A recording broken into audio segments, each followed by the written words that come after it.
Hi, welcome to my channel. Today we are going to learn data handling. Chapter 3 of class 7 mathematics. In this part we are going to learn about chance and probability. The words chance and probability often come up in our daily life. We often say there is no chance of it raining today, and also say things like it is quite probable that India will win the World Cup.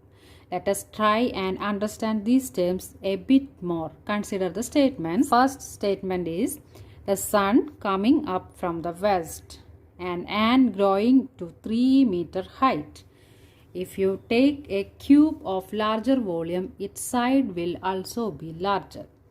The fourth one is if you take a circle with larger area, then its radius will also be larger. The fifth statement is India winning the next test series. In these above statements, you would say that the sun coming up from the west is impossible and ant growing to 3 meters is also not possible.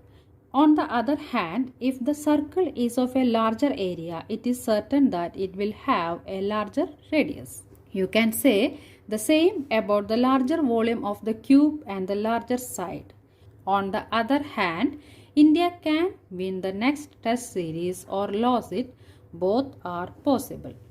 If you toss a coin, can you always correctly predict what you will get? Try tossing a coin and predicting the outcome each time. Do this 10 times. Look at the observed outcomes. Can you see a pattern in them? What do you get after each head? You will find that the observations show no clear pattern. Clearly, there is no fixed pattern of occurrence of head and tail. When you throw the coin each time, the outcome of every throw can be either head or tail.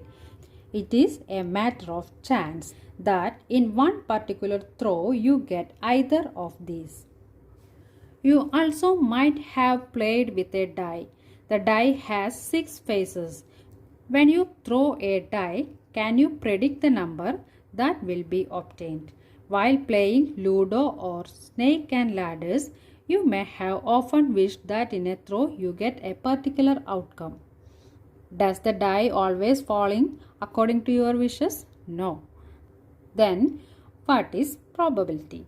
We know that when a coin is thrown, it has 2 possible outcomes, head or tail. And for a die, we have 6 possible outcomes. We also know from experience that for a coin, head or tail is equally likely to be obtained. We say that the probability of getting head or tail is equal and is 1 by 2 for each. For a die, possibility of getting either of 1, 2, 3, 4, 5 or 6 is equal. That is, for a die, there are 6 equally likely possible outcomes. We say each of 1, 2, 3, 4, 5, 6 has 1 by 6 probability. It may perhaps be obvious that events that have many possibilities can have probability between 0 and 1. Those which have no chance of happening have probability 0, and those that are bound to happen have probability 1. Given any situation, we need to understand the different possible outcomes and study the possible chances for each outcome. It may be possible that the outcomes may not have equal chance of occurring, unlike the cases of the coin and die. For example, if a container has 15 red balls and 9 white balls, and if a ball is pulled out without seeing, the chances of getting a red ball are much more. How many times are the chances of getting a red ball than getting a white ball? Probabilities for both being between 0 and 1. Exercise 3.4. Question number 1. Tell whether the following is certain to happen, impossible, can happen but not certain. Question number 1. You are older today than yesterday. The answer is certain to happen. Question number 2. A tossed coin will land heads up. The answer is can happen but not certain. Third one. A die when toss shall land up with 8 on top? The answer is impossible. The fourth question is, the next traffic light seen will be green.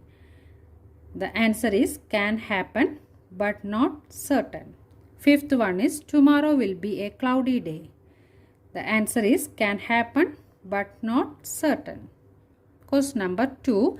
There are 6 marbles in a box with numbers from 1 to 6 marked on each of them. Then first question is, what is the probability of drawing a marble with number 2? The answer is 1 by 6.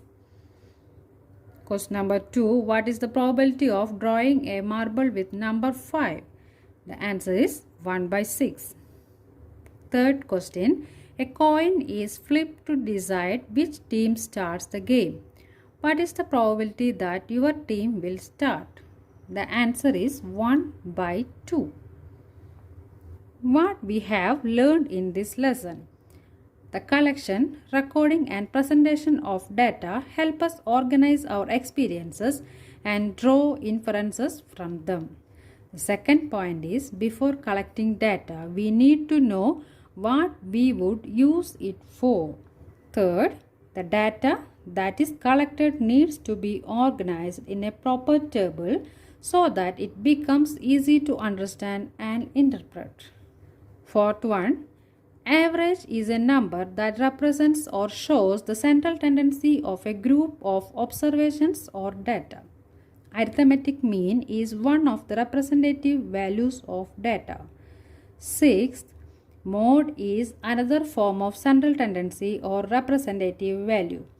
The mode of a set of observations is the observation that occurs most often. 7. Median is also a form of representative value. It refers to the value which lies in the middle of the data, with half of the observations above it and the other half below it. Eighth one, a bar graph is a representation of numbers using bars of uniform widths. 9. Double bar graphs help to compare two collections of data at a glance. And the 10th one is, there are situations in our life that are certain to happen, some that are impossible, and some that may or may not happen. The situation that may or may not happen has a chance of happening. This is the end of the lesson, Data Handling, Chapter 3 of Class 7 Mathematics. If you like this video, please like, share and subscribe. Thank you.